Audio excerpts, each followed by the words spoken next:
뉴스특보 이어가겠습니다. 김상일 정치평론가, 송영훈 전 국민의힘 대변인과 함께 윤석열 전 대통령 구속영장 심사의 법적 쟁점과 전망 분석해 보겠습니다. 어서 오세요. 안녕하세요. 네, 윤 전 대통령에 대한 영장실질심사가 지금 이 시각 서울중앙지방법원에서 1시간 넘게 진행되고 있습니다. 12.3 불법계엄의 정점에 있는 윤 전 대통령 재구속 여부는 내란 특검 수사의 중대 분수령이 될 전망인데요. 여당에서는 재구속을 촉구했고 야당에서는 윤 전 대통령이 정말 나쁜 사람이란 이야기가 나왔습니다. 듣고 오시죠. 조폭두목처럼 파렴치한 행동을 일삼고 있습니다. 본인에게 유리한 진술을 강요하는가 하면 모든 책임을 부하들에게 전가하는 비루한 짓을 반복하고 있습니다. 내란범들은 모두 구속되어 있는데 그 숙에는 국민 혈세로 경호를 받으며 여유롭게 일상을 즐기는 것을 납득할 국민이 있겠습니까? 잘못돼도 한참 잘못된 일입니다. 바로잡아야 합니다. 다시 한번 강력히 촉구합니다. 내란 숙의 윤석열을 재구속하십시오. 법과 원칙대로 저는 법원이 판단할 거라고 생각합니다. 윤석열 전 대통령께서 어찌되었든 탈당을 하셨고 지금은 저희 당하고는 관계가 없는 분이기 때문에 저는 법과 원칙에 따라서 판단하고 거기에 존중하시기를 기대하고 있습니다. 진짜 나쁜 사람이라고 표현했던 가장 큰 이유는 뭡니까? 정말 말도 안 되는 이 계엄이라는 것을 일으켰더라면 그리고 대선을 본인 때문에 치르는 조기 대선이라면 대통령께서 당연히 일찌감치 탈당하셨어야죠. 근데 그것을 후보의 입장을 듣고 판단하겠다 이런 뉘앙스의 메시지는 결과적으로 당을 재판의 어떤 방어막으로 쓰려고 하는 거 아닌가. 네, 조금 전 오후 2시 22분부터 신문이 시작됐으니까 1시간 넘게 진행 중인데요. 법원에 직접 출석한 윤 전 대통령, 오늘 표정 어떻게 보셨습니까? 글쎄요, 이제 굉장히 무표정하게 걸어 들어갔습니다. 근데 저는 그 이유를 뭘로 보냐면 그동안은 적극적으로 지지층을 선동하는 메시지의 발언들을 해왔어요. 근데 그것이 본인이 대통령직을 어쨌거나 직무가 정지가 됐더라도 유지하고 있을 때는 그 영향력이라는 것이 구축이 되고 유지가 되는 게 있었지만 파면이 된 이후에는 그것이 오히려 시간을 끌면서 이 피곤한 상황을 계속 이어가는 그런 피로감으로 쌓이게 되고 그리고 윤석열 전 대통령, 윤석열 피고인이 그런 지지층 선동을 통해서 공범들에게 영향을 미쳐가지고 증거 인멸로 이어지게 하고 그 다음에 본인의 수사 불응에 에너지로 삼으려고 하는 이미지로 계속 쌓여가고 있다고 저는 보고 있거든요. 그래서 그런 이미지가 쌓여가는 것이 본인의 앞으로 행보에 별로 도움이 안 된다는 생각을 이제서야 조금 하지 않았을까.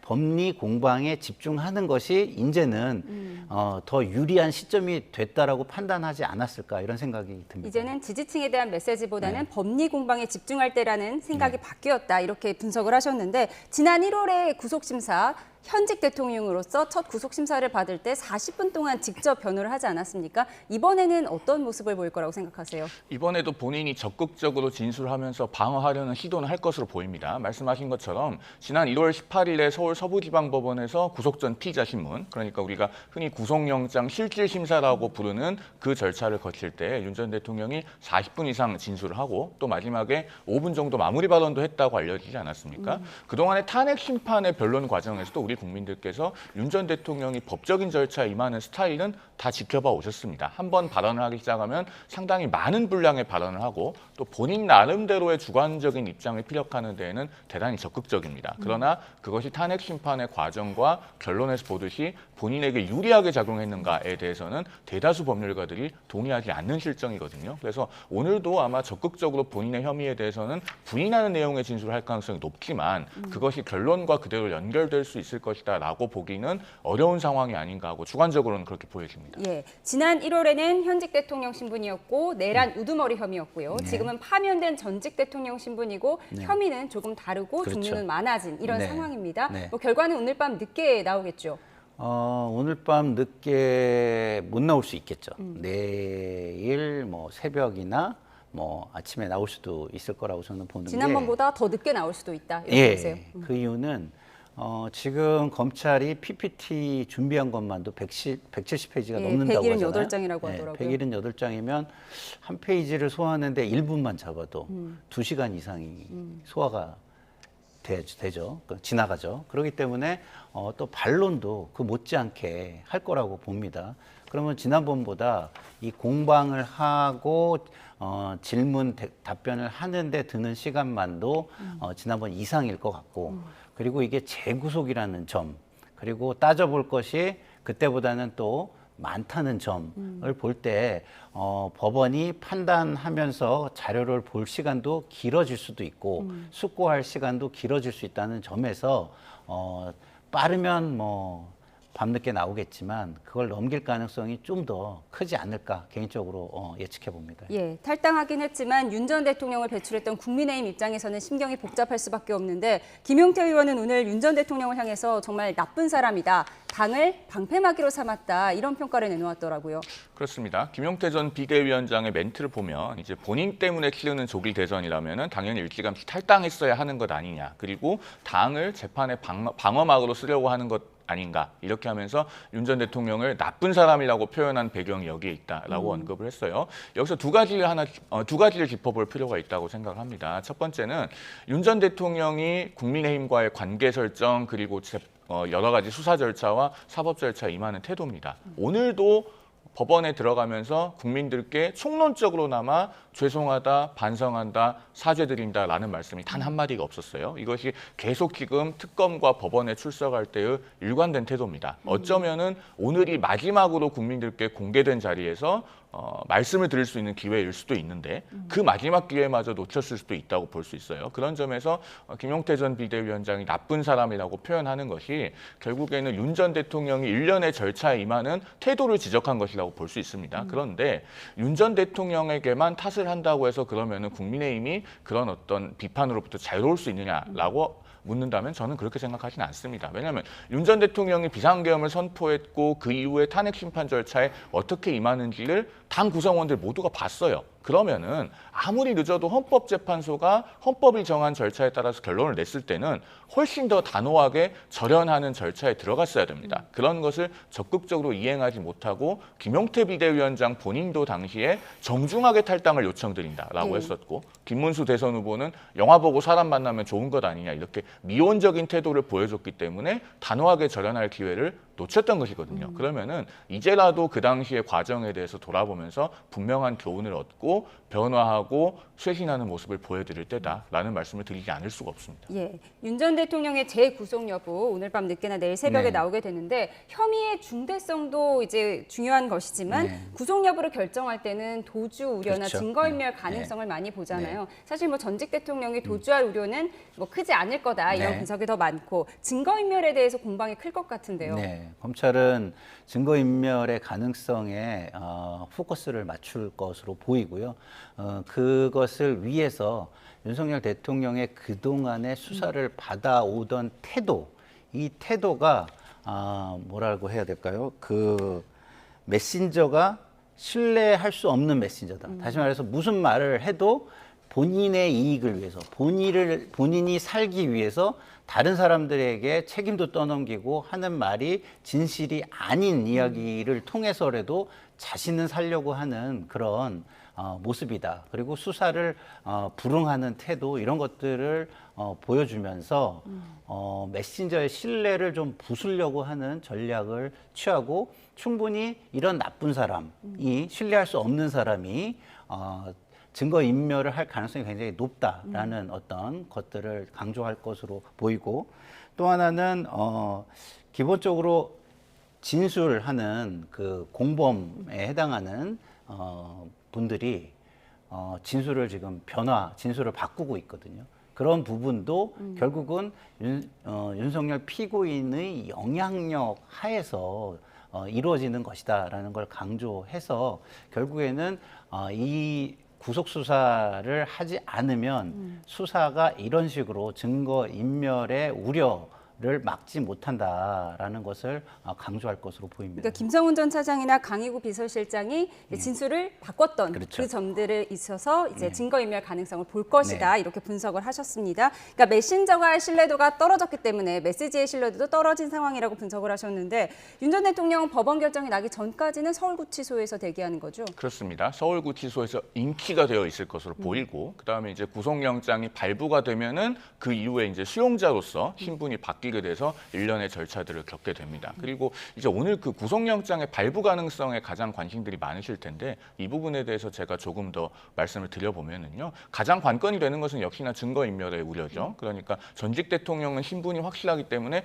도주의 염려가 있다고 보기는 어렵습니다. 물론 특검은 구속영장 청구서에서 그 판결에도 불복할 가능성이 있다. 이런 식으로 도주의 우려 관련해서 언급을 했다고는 하는데 사실 윤 전 대통령이 기소되어 있는 본체에 해당하는 사건은 죄명이 내란 우두머리 아닙니까? 그러면 법정형이 사형, 무기징역, 무기금고밖에 없어요. 무기징역은 감형을 해도 징역 10년에서 50년이기 때문에 법정 구속될 가능성이 대단히 높습니다. 유죄가 인정된다면. 그러니까 판결에 불복할 가능성이 있어서 도주할 우려가 있다라고 하는 것은 조금 논리적으로 맞지가 않고 그런데 이제 증거인멸의 우려는 윤 전 대통령의 변호인 측에서 어떤 전략을 구사할지를 생각해 보면은 특검이 강조할 포인트 그리고 법원이 관심을 가질 만한 지점이 무엇인지를 우리가 자연스럽게 알 수 있게 됩니다. 윤 전 대통령은 3월 8일에 법원의 구속 취소 결정에 의해서 석방되어 있는 상태죠. 그동안에 증거인멸을 한 것이 없다라고 하는 것이 윤 전 대통령 변호인 측의 입장일 겁니다. 그리고 그걸 아마 계속 강조할 건데 여기에 맞서서 아마 특검은 조금 전에 그 김상일 평론가도 말씀해 주셨습니다마는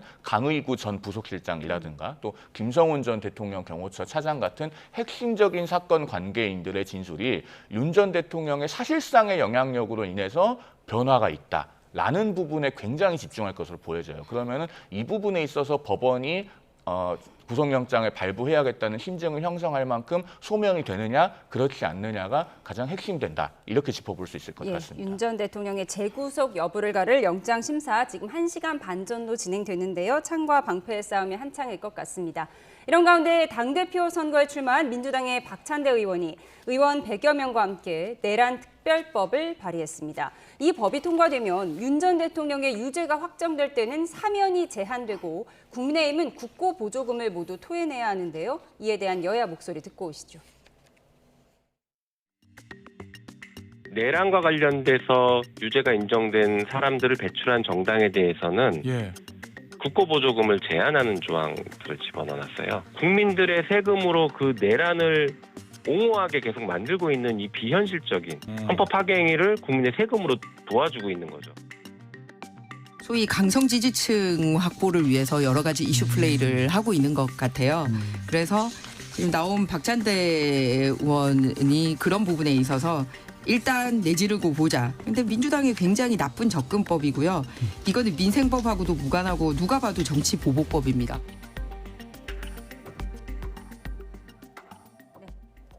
법 이름이 내란 특별법입니다. 처음 발의자가 60여 명이었는데 지금 참여자가 100명을 넘었다고 합니다. 사실상 국민의힘을 정조준하는 건데 이게 현실화될 가능성 어느 정도까지 보세요? 저는 이게 현실화되는 게 바람직한지 개인적으로 잘 모르겠습니다. 왜냐하면 특별법이라는 걸 왜 만들죠? 현행법으로 문제 해결이 다 안 되니까 만드는 게 특별법입니다. 근데 지금 윤석열 피고인의 내란 혐의가 현행법으로 해결이 안 되는 게 있나요? 그리고 정당을 만약에 국고 보조금을 만약에 다 몰수 내지는 못 가게 하려면 막으려면 그 정당 자체가 하나의 단일한 의견으로 단일한 조직화에 의해서 단일한 목표를 향해서 갔다라고 봐야 하는 거 아닌가요? 그런데 국민의힘은 다양한 목소리가 존재하는 정당입니다. 그래서 한동훈 전 대표도 지금 있는 것이고 안철수 혁신위원장이 될 뻔한 의원도 계시는 거고 그런 거 아니겠습니까? 그런데 그런 정당을 연좌제식으로 묶어가지고 거기에 구성원 중에 힘 있는 구성원이죠. 구성원들 일단이 굉장히 중대한 범죄를 저질렀다고 해서 정당 자체가 다 그렇다. 라고 법을 만드는 거는 제가 볼 때는 좀 과하다. 그런 것은 국민에게 정치적인 심판에 맡기는 것이 더 옳은 거 아닌가 이런 생각이 들고요. 너무 감정적이고 그리고 힘을 너무 자의적으로 쓴다라는 느낌을 주면 저는 다음 선거에서 별로 도움이 되지 않을 거라고 봅니다. 예, 너무 감정적이고 힘을 자의적으로 쓴 것이다라고 분석하셨는데 국민의힘의 의견과 비슷할 것 같아요.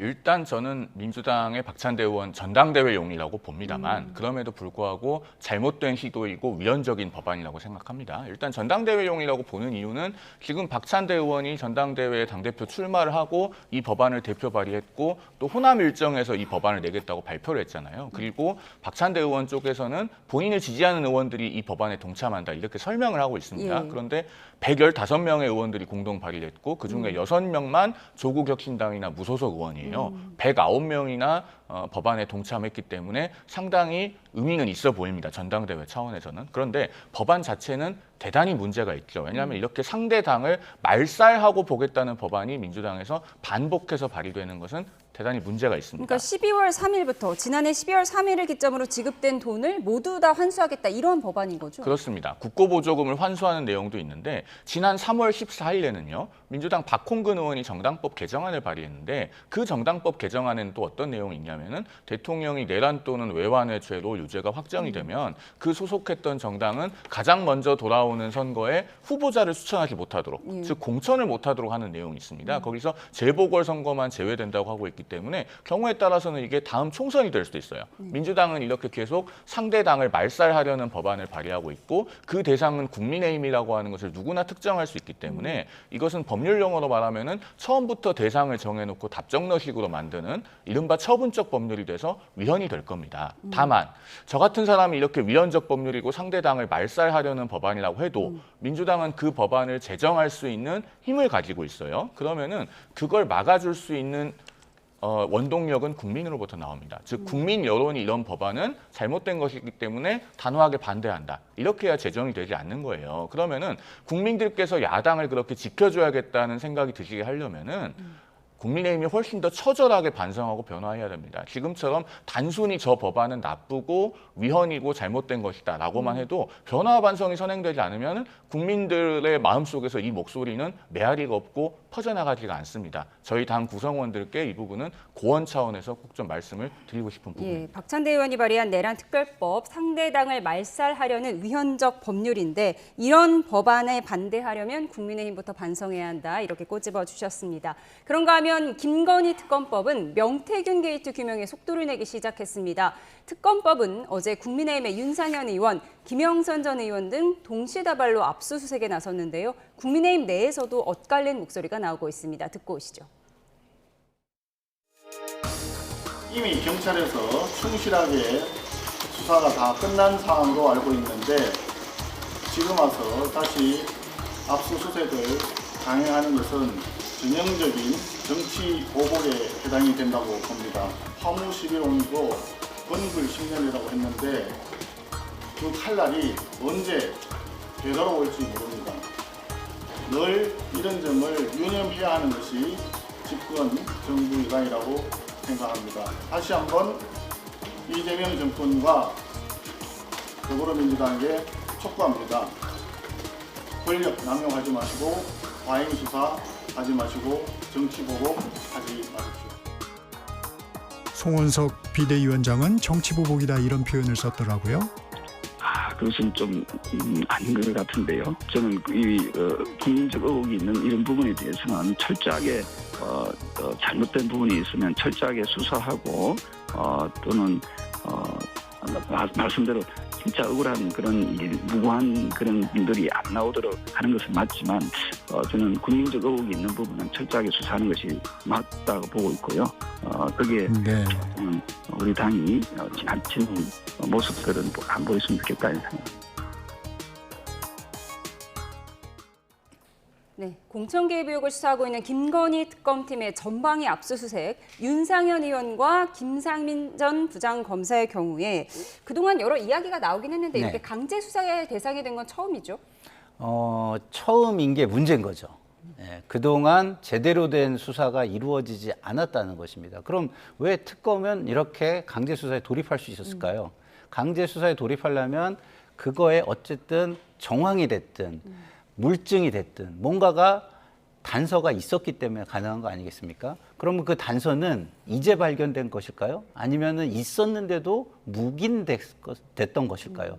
이런 것들이 국민의 검찰 수사에 대한 불신의 일단인 것입니다. 그렇기 때문에 지금 이 특검이 강제 수사에 돌입하는 것을 보는 심정은 아, 이제야 수사가 제대로 되는구나라는 느낌일 것이다. 이런 말씀을 드립니다. 예, 이제야 수사 대상이 된 게 문제라고 지적을 하셨는데 송원석 비대위원장은 정치 보복이다, 과잉 수사다 이렇게 비판하고 있는 반면에 조경태 의원은 당연히 해야 한다, 국민적 의혹을 풀어야 한다 오늘 이런 인터뷰를 했습니다.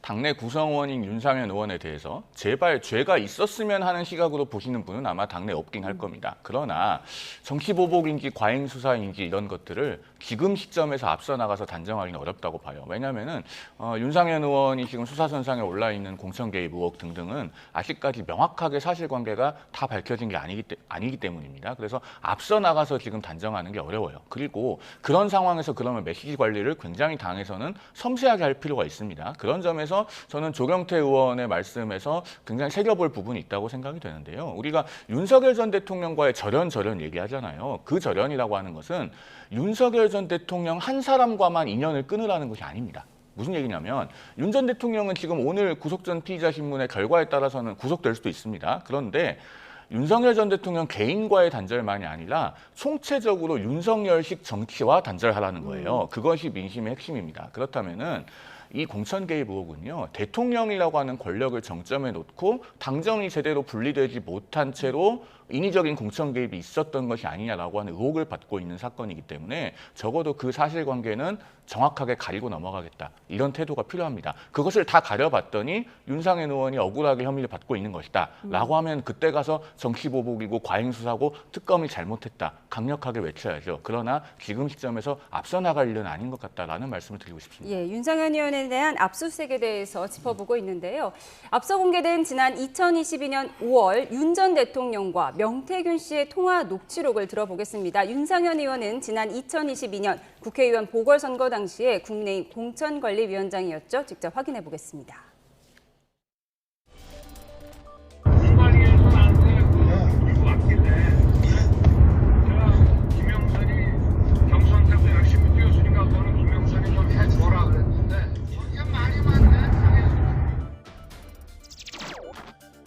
상현이한테 내가 한 번 더 얘기를 할게. 걔가 공관위원장이니까. 당선인이 지금 전화했는데, 하여튼 당선인 이름 팔지 말고 그냥 유리라고 했어요. 네, 윤 전 대통령의 통화 내용 중에 김영선 전 의원 공천과 관련해 한 번 더 얘기해 주겠다면서 윤상현 의원의 이름을 얘기를 했습니다. 바로 이 부분이 문제였던 거죠. 문제죠. 자, 대통령 당선인이 그 책임과 지위로 볼 때 뭐 공천에 대한 우려나 관심을 가질 수 있습니다. 근데 거기에다가 특정인을 이야기할 수 있나요?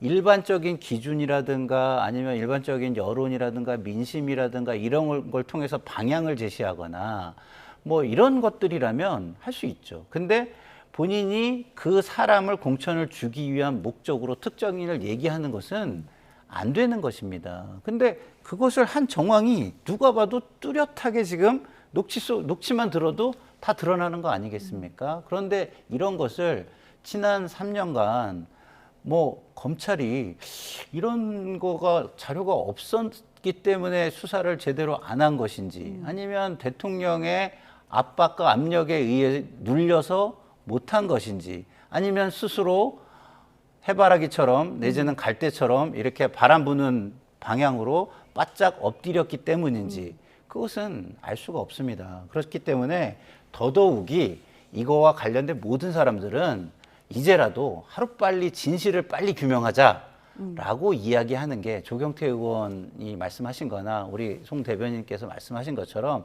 바른 자세다라는 생각이 듭니다. 예, 윤 전 대통령 육성으로 윤상현 당시 공관위원장의 이름이 확실히 드러나긴 했지만 윤상현 의원은 혐의를 부인하고 있죠. 자신은 공천 개입 의혹에 공천을 개입한 적이 없다 이렇게 부인하고 있는데요. 그 입장은 좀 정리해 주시죠. 당연히 윤상현 의원은 강력하게 부인하고 있습니다. 그리고 윤 전 대통령도 과거에 이런 의혹에 대해서는 본인의 말로 직접 부인한 바가 있어요. 대통령 기자회견에서 정진석 의원이 공관위원장인 줄 알았다 이렇게 언급한 적이 있지 않습니까? 그런데 이 육성 녹취가 나왔기 때문에 문제가 되고 있는 겁니다. 그리고 당시에 대통령의 해명이 그러면은 사실과 다른 것이 아니냐 이런 의혹이 제기되어 왔고 지금까지 그것이 명확하게 해소가 되지 않은 것이죠. 그러면은 이제 윤상현 의원이 그 압수수색을 통해서 수사 순상에 올랐다는 것이 공식화된 이상 본인이 적극적으로 방어를 해서 거기에 대해서는 또 해명해 나가야 될 것으로 봅니다. 다만 이 사건은 관련된 인물이 여러 명이 있죠. 김영선 전 의원도 있고 명태균 씨도 있고 그 당시에 당대표였던 이준석 전 대표도 상황을 소상히 알고 있을 것이고 그렇기 때문에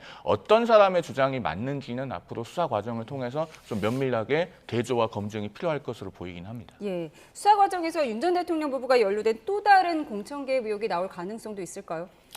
뭐 충분히 명태균 씨가 그동안 이야기한 거에 비춰보면 충분히 있을 수 있다라는 것이죠. 여론조사 같은 것을 사적으로 해서 갖다 주면서 여러 가지 뭐랄까요 방향이라든가 개입을 했다는 거잖아요. 그러면은 거기에 사람들이 와가지고 청탁을 했을 수도 있고 그 청탁에 의거해서 여론조사가 이루어졌을 수도 있고 여러 가지 상황이 존재하기 때문에 앞으로 수사를 지켜봐야 되겠지만 개인적으로는 이거 하나로 끝날까라는 의구심은 상당히 큰 편이다라고 말씀을 드리고 싶습니다. 예. 압수물 분석이 끝나는 대로 윤상현 의원은 조만간 소환 조사를 받게 될 것으로 보이는데요. 민주당에서는 오늘 이런 목소리가 나왔습니다. 들어보시죠. 대선 이후 다시 압수수색까지 하는 것에 대한 의도와 이유를 잘 모르겠다.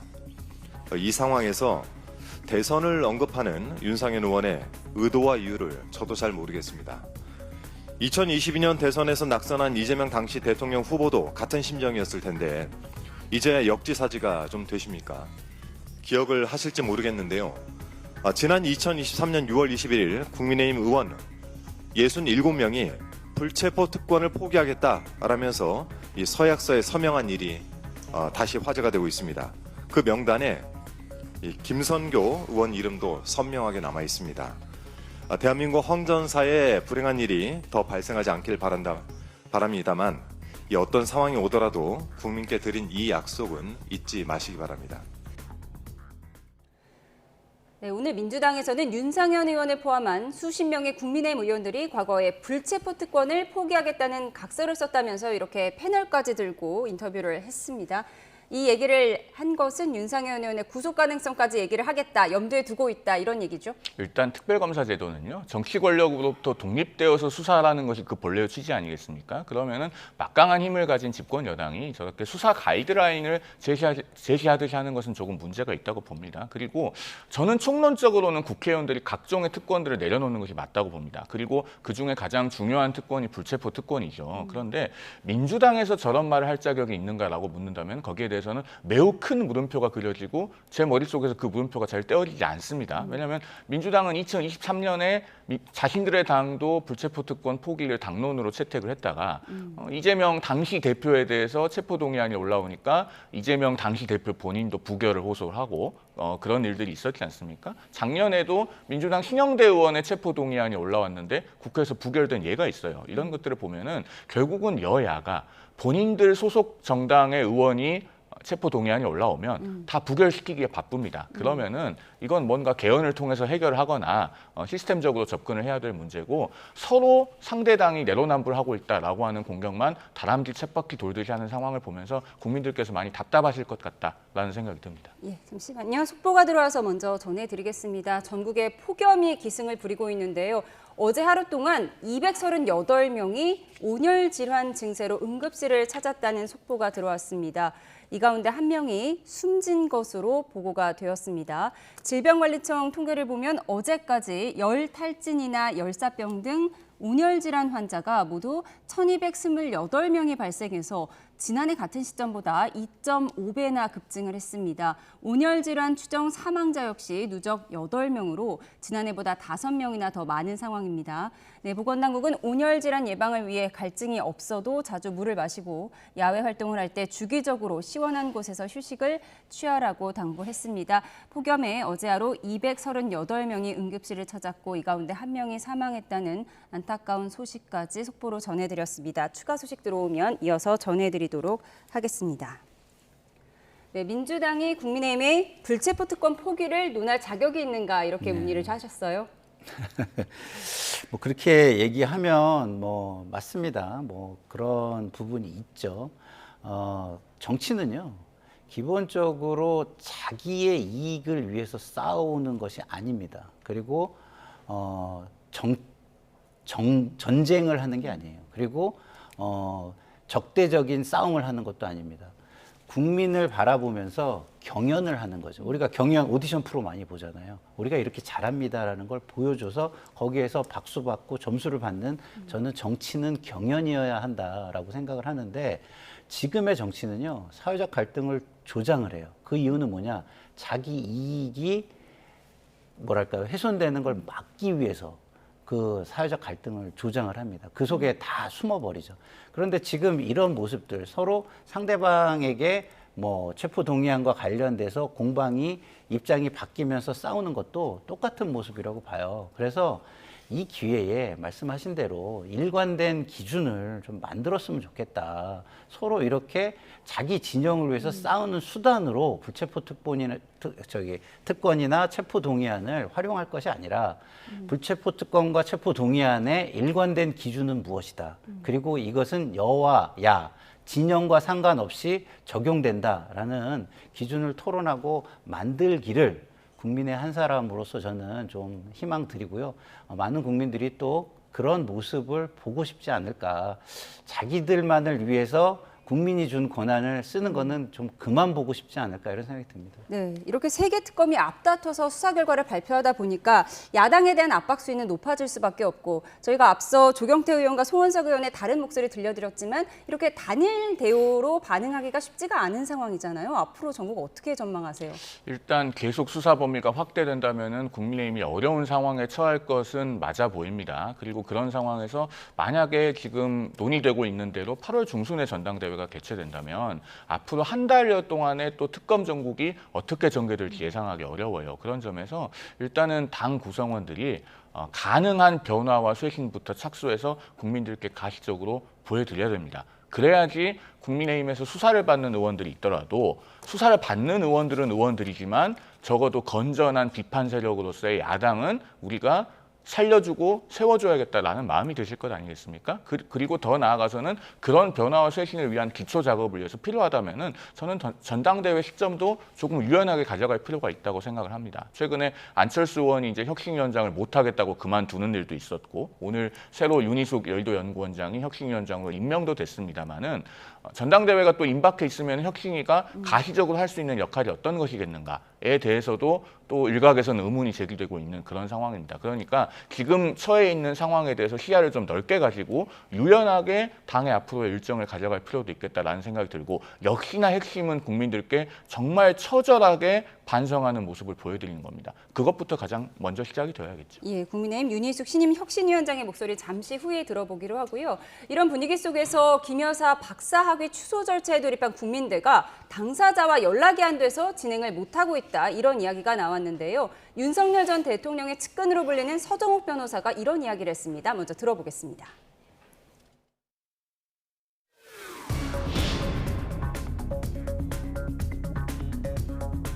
연락이 뭐 안 된다기보다요. 이런 연락 저도 안 받습니다. 뭐 집에 있겠지만 또 요즘 집에 안 있고요.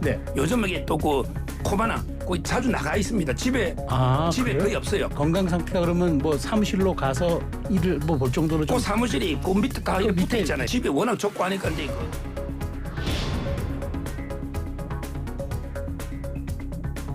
저는 주류 측에서는 그러면 4명 대선 농사 다 빼고 지금 현재 그 남은 유일한 카드는 장동익이다.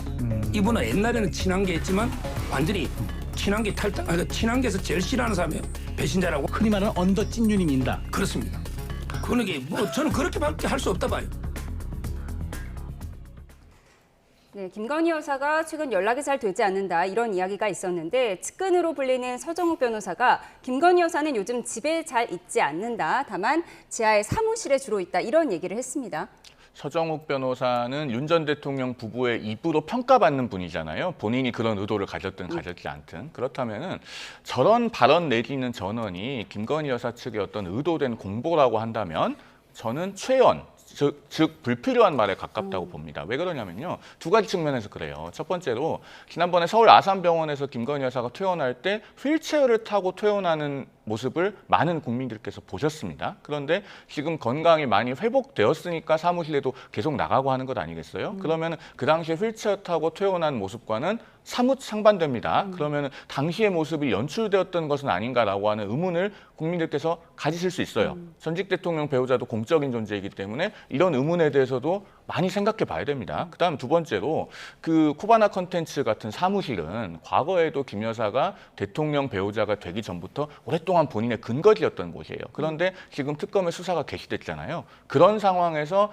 만약에 그 사무실에 계속 나가고 있다라고 한다면 역시나 국민들께서 보시기에는 수사가 왜 한창 진행 중인데 저기에 나가 있지? 저 장소에는 어떤 자료도 많을 것이고 경우에 따라서는 증거라고 불릴 만한 것들도 많을 것인데 왜 이 시점에 저기에 자주 나갈까라고 하는 의구심을 또 가지실 겁니다. 그런 점에서 최연이라고 제가 평가하는 것이고요. 그래서 김 여사 측의 공보 ABC에 반하는 경우가 굉장히 많아요. 예를 들어서 휠체어를 타고 퇴원하는 모습도 만약에 의도적으로 노출시킨 것이라면 그것은 부정적인 상징을 차용하는 것이기 때문에 공보의 기본에 반하는 겁니다. 또 지난번에는 정당한 출석 요구에 응하겠다라고 했는데 이 정당한이라고 하는 표현도 사실 불필요하거든요. 그러면 특검 입장에서는 더 적법 절차를 세밀하게 갖출 수밖에 없습니다. 이런 점에서 지금 김 여사 측의 공보는 여러 가지로 지적할 만한 부분이 많고 결국엔 앞으로 특검이 출석 요구를 한다면은 성실하게 응하는 모습을 보여드리는 것이 가장 중요한 도리다라는 말씀을 드릴 수밖에 없습니다. 예, 그러니까 김건희 여사가 휠체어 타고 퇴원하는 모습도 집보다는 사무실에 주로 있다는 이 이야기도 잘못된 공보다 이렇게 지적을 하셨어요. 어떻게 보십니까? 일단은 잘못된 공보의 문제보다 저는 그 주체들 있잖아요. 공보의 대상이 되는 주체들이 지금 문제가 많다 이런 생각이 들어요. 지금 뭐 하신 말씀을 들으면 사무실에 나갈 수 있는데 그 정도로 정신이 있는데 거기 나가서 뭐 하는지는 모르겠어요. 증거인멸을 하시는지 뭘 하는지 모르겠지만 그 정도인데 지금 이런 소식들을 못 들으실까요? 그 본인의 모교에서 그 학위를 취소하는 과정을 밟고 있다든가 이런 것들이 전달이 안 될까요? 알면서 일부러 만약에 이것을 연락을 거부하거나 피하는 거라면 도대체 아직까지도 책임을 지려는 자세가 전혀 없고 반성하는 자세가 전혀 없다는 겁니다. 국민들이 볼 때는 너무나 뻔뻔한 거예요. 지겨울 정도로 뻔뻔하다. 이렇게뿐이 말할 수 없는 모습들이니까 저는 참 뭔가 스스로도 좀 돌아봤으면 좋겠고요. 아까 우리가 3개 특검이 돌아가서 향후 전국이 어떻게 될 것이냐 이 얘기도 답변을 하셨잖아요. 그것도 3개 특검이라는 결과물을 만든 게 누굽니까? 지금의 국민의힘의 주류들이에요, 주류들. 지난 총선에서 어떻게 해가지고 망했고 그 이후에 국민의힘의 정치와 지지가 어떻게 해서 망했는지를 돌아본다면 그 주류들이 지금 이 모든 3개 특검을 출범시키는 일 이런 것들 모두가 자초하고 거기에 책임 있는 사람들이다. 그 책임을 어떻게 질 것인지를 고민하는 게 더 맞다라는 생각이 저는 지금 들어요. 말씀하신 국민의힘의 주류라고 짚어주신 국민의힘의 숨은 실세, 요즘 언더찐윤이라는 말도 나오던데 언더찐윤의 선택이 장동혁 의원이다 이런 얘기가 지금 서정욱 변호사 입에서 나왔거든요. 그런지 아닌지는 지금 확언하기 어려워요. 다만 전해지는 얘기를 종합해 보면은 장동혁 의원이 전당대회 출마 의사가 있기는 한 것으로 보입니다. 아마 본인의 정확한 입장 표명이 있어야 할 텐데요. 다만 우려되는 지점이 분명하게 있어요. 왜냐하면 장동혁 의원은 지난 3월 1일에 그 탄핵 반대 집회에 나가서 여의도 집회였죠. 이런 발언을 한 적이 있습니다. 이번 계엄에도 하나님의 계획이 있다. 사실 어떤 계획이 있다는 것인지 잘 모르겠습니다. 그리고 그런 발언은 종교적으로도 문제가 되지만은 계엄 자체에 대한 평가에 있어서 대단히 잘못된 것이에요. 그리고 그 이후에 장동혁 의원이 문제의 발언에 대해서 공식적으로 사과하셨는지 저는 들어본 적이 없습니다. 그러면은 그런 분이 전당대회 출마를 하고 당의 수장이 되겠다고 경쟁을 하는 모습 자체가 이 계엄에 관해서 이미 단호하게 판단을 끝낸 국민들께는 어떻게 보여질지 에 대해서 깊은 성찰이 필요합니다. 그리고 더 나아가서 만약에 국민의힘의 수장이 된다면 다음 지방선거 때 민주당은 장동혁 의원이 3월 1일 여의도 집회에서 했던 발언만 계속 반복해서 재생할 겁니다. 그러면은 우리 당의 좋은 후보들도 전국에서 싸워보기가 어렵겠죠. 이런 점을 생각해서 장동혁 의원 본인이든 혹은 그분을 도와주시려고 하는 분들이든 저는 대단히 신중할 필요가 있다라는 말씀을 드리지 않을 수가 없습니다. 예, 국민의힘 전당대회까지 예상을 해봤는데 앞서 언급하신 부분이요. 국민의힘이 안철수 의원의 자진 사퇴로 공석이 된 혁신위원장 자리에 윤희숙 여의도 연구원장을 임명했는데요. 오늘 그 목소리 듣고 오시죠. 안철수 의원이 혁신위원장 사퇴하고 지금 소위 누가 봐도 친윤 의원인 송원석 의원이 원내대표 되는 등의 이 상황을 보면 가만히 둬도 되지 않을까 싶긴 한데요. 국민의힘 아니어도 홍준표 정당이 탄생하지 않을까 싶습니다. 뭐 한동훈 신당도 나올 수 있고요. 아무튼 본인들만 야당 정당은 아니죠. 모든 것을 우리 당원들께서 그 당원의 권한을 이용하실 수 있도록 저희는 기반을 마련해 드릴 뿐이라고 저는 말씀드리겠습니다. 지도부가 받아들이지 않는다면 그러면 우리 당은 쓰러지는 수밖에 없습니다. 특정인들에게 칼을 휘두를 권한을 우리 당원은 어떤 개인에게도 준 적이 없습니다. 특정 개인이나 특정 계파의 전유물이 아닙니다. 혁신은. 혁신의 주체는 우리 당원들입니다. 저는 어떤 칼도 당원으로부터 위임받은 적이 없습니다. 네, 윤희숙 혁신위가 순항할 수 있을까? 앞서 김용태 의원은 한 달 뒤면 전당대회를 치를 건데 또 혁신위원장을 임명하는 건 코미디다 이렇게 밝히기도 했습니다. 네, 윤희숙 위원장이 오늘 특정 개인에게 칼을 휘두를 권한을 당원들이 우리에게 준 적이 없다라고 했거든요. 무슨 의미죠? 그러게요. 저도 좀 이해가 안 되는데요. 그 정도의 어떤 결의가 없이 혁신위원장을 왜 맡으시는지를 잘 모르겠어요. 과거에 윤희숙 의원을 모습을 보면서 제가 굉장히 박수를 보낸 게 많았는데 오늘의 모습은 과거의 모습을 많이 잃은 모습 같아서 좀 씁쓸하다는 생각이 들고요. 결국 말 속에서는 뭐냐, 지금 지도부에 어느 정도 순응하겠다라는 메시지로 들립니다. 그러면은 지금의 주류 그리고 기득권, 그다음에 지도부에 순응하는 개혁, 다시 말해서 기득권이 편한 개혁, 이것이 개혁이 될 수 있나요? 혁신 개혁이 기득권이 편안한 혁신과 개혁이 있을 수 있다는 걸 들어본 적이 없습니다. 국민들에게는요, 그런 거는 무관심의 대상이 될 거예요. 다시 말해서 윤희숙 혁신위원장은 그냥 철저한 무관심의 대상이 될 것이 아닌가 이런 생각이 들고요. 그러면은 송원석 원내대표는 왜, 비대위원장은 왜 윤희숙 위원장을 안 쳤냐? 그거는 뭐 본인에게 오는 비난을 분산시키려고, 이슈를 분산시키기 위한 생색내기 내지는 뭐 이슈 분산, 혼란 이런 전략으로 그냥 한 거 아닌가 싶습니다. 예, 오늘 혁신위원장이 된 윤희숙 위원장이 칼을 휘두를 권한이 나에게 없다. 이 얘기는 마치 인적 쇄신을 하려고 했던 김용태 전 위원장이나 안철수 의원에게도 그런 칼을 휘두를 권한이 없었다. 이렇게 얘기하는 것 같기도 하고요. 어떻게 들리셨어요? 일단 윤희숙 혁신위원장이 오늘 처음 되셨으니까 어떻게 하시는지는 며칠 더 지켜봐야겠다고 생각은 합니다. 다만 지적하신 부분의 코멘트에서 약간 염려되는 부분은 있어요. 사실 국민의힘이 전반적으로 지금 혁신에 임하는 태도를 보면요. 국민들께서 이미 국민의힘이 어떻게 변화하고 혁신해야 된다고 문제를 출제하신 게 1번부터 5번까지 있습니다. 그런데 그 문제에 대해서는 애써 답을 쓰지 않고 6번부터 10번까지 본인들이 밑에 새로운 문제를 스스로 써요. 그리고서 그 문제에 대한 답을 쓰려고 합니다. 근데 그러면은 국민들께서 출제하지 않은 문제에 대해서 문제를 만들어서 답을 쓰면 채점해 주시겠습니까? 그 5가지 문제라고 하는 것이요. 논리적으로 다 연결되어 있습니다. 첫 번째, 계엄 이후에 지난 반년 동안 잘못된 노선을 걸어왔는데 그것을 어떻게 반성하고 되돌아 나올 것이냐. 두 번째, 그런 잘못된 노선을 주도한 분들은 어떻게 책임을 질 것이냐. 세 번째, 그런 잘못된 노선을 초래한 의사결정 구조는 그러면 어떻게 바꿔서 반복되지 않게 할 거냐. 네 번째로, 그런 잘못된 의사결정을 하신 분들이 주도하는 그런 사람을 뽑는 방식에 있어서 그러면 앞으로 우리는 어떻게 더 좋은 사람을 뽑도록 바뀔 것이냐. 마지막으로 이 모든 것들을 가능하게 하기 위해서 어떻게 당의 주인인 당원에게 권리와 주권을 되찾아 줄 것이냐. 이런 문제들은요. 다 정해져 있는 문제들입니다. 그런데 그중에서 어떤 것들은 빼놓고 자꾸 다른 문제를 만들어서 풀려고 한다. 국민들로부터 채점을 받을 수 있을지가 걱정이고 물론 윤희숙 혁신위원장께서 그렇게 하실 거라고 제가 단정하는 것은 아닌데 앞으로 국민들께서 어떤 문제를 이미 출제하셨는지에 조금 더 집중해 주셨으면 좋겠다라는 말씀을 드립니다. 예, 오늘 출범한 윤희숙 혁신이 앞으로를 지켜보도록 하겠습니다. 마지막으로 이 문제 짚어보겠습니다. 이진숙 방통위원장과 관련해서 대통령실 브리핑이 있었는데요. 오늘 브리핑 듣고 오시죠. 다음 주 국무회의부터 현직 방통위원장은 국무회의에 배석하지 않습니다. 최근 감사원은 현 방통위원장이 정치적으로 편향된 발언을 함으로써 공무원의 정치 운동을 금지하는 국가공무원법을 위반했다고 판단했습니다. 방통위원장은 국무회의에 참석해 개인의 정치적 입장을 지속적으로 표명했습니다. 이에 현 방통위원장이 더 이상 배석하지 않도록 결정했습니다.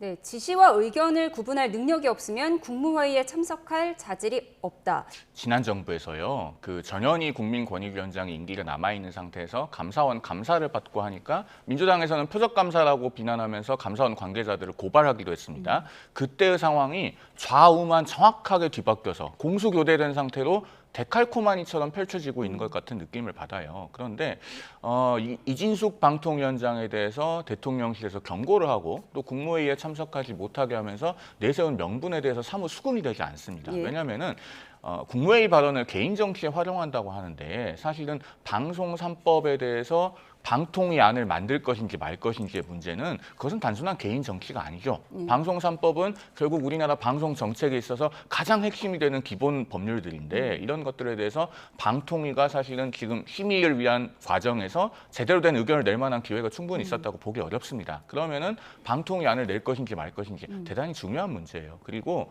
대통령의 국무회의 발언은 비록 국무회의의 실효성을 위해서 우리가 비공개로 진행하지만 모두 다 공적인 발언입니다. 그리고 그 자리에서 어떤 사적인 농담을 한 것이 아닌 바에야 그 정부 정책과 관련된 것이면 다 그 자리에 참석자들이 외부에 옮길 수 있는 거예요. 그것을 공개했다고 해서 문제 삼고 참석하지 못하게 하는 것. 지금 국민들께서 보시면서 사뭇 이해하기 어려울 것이라는 말씀을 드립니다. 예, 이재명 대통령이 방통위안을 만들어 보라고 지시를 했는지 단순 의견을 물었던 것인지 이 공방에 대한 의견이었습니다. 지금까지 김상일 정치평론가, 송영훈 전 국민의힘 대변인과 함께했습니다. 고맙습니다.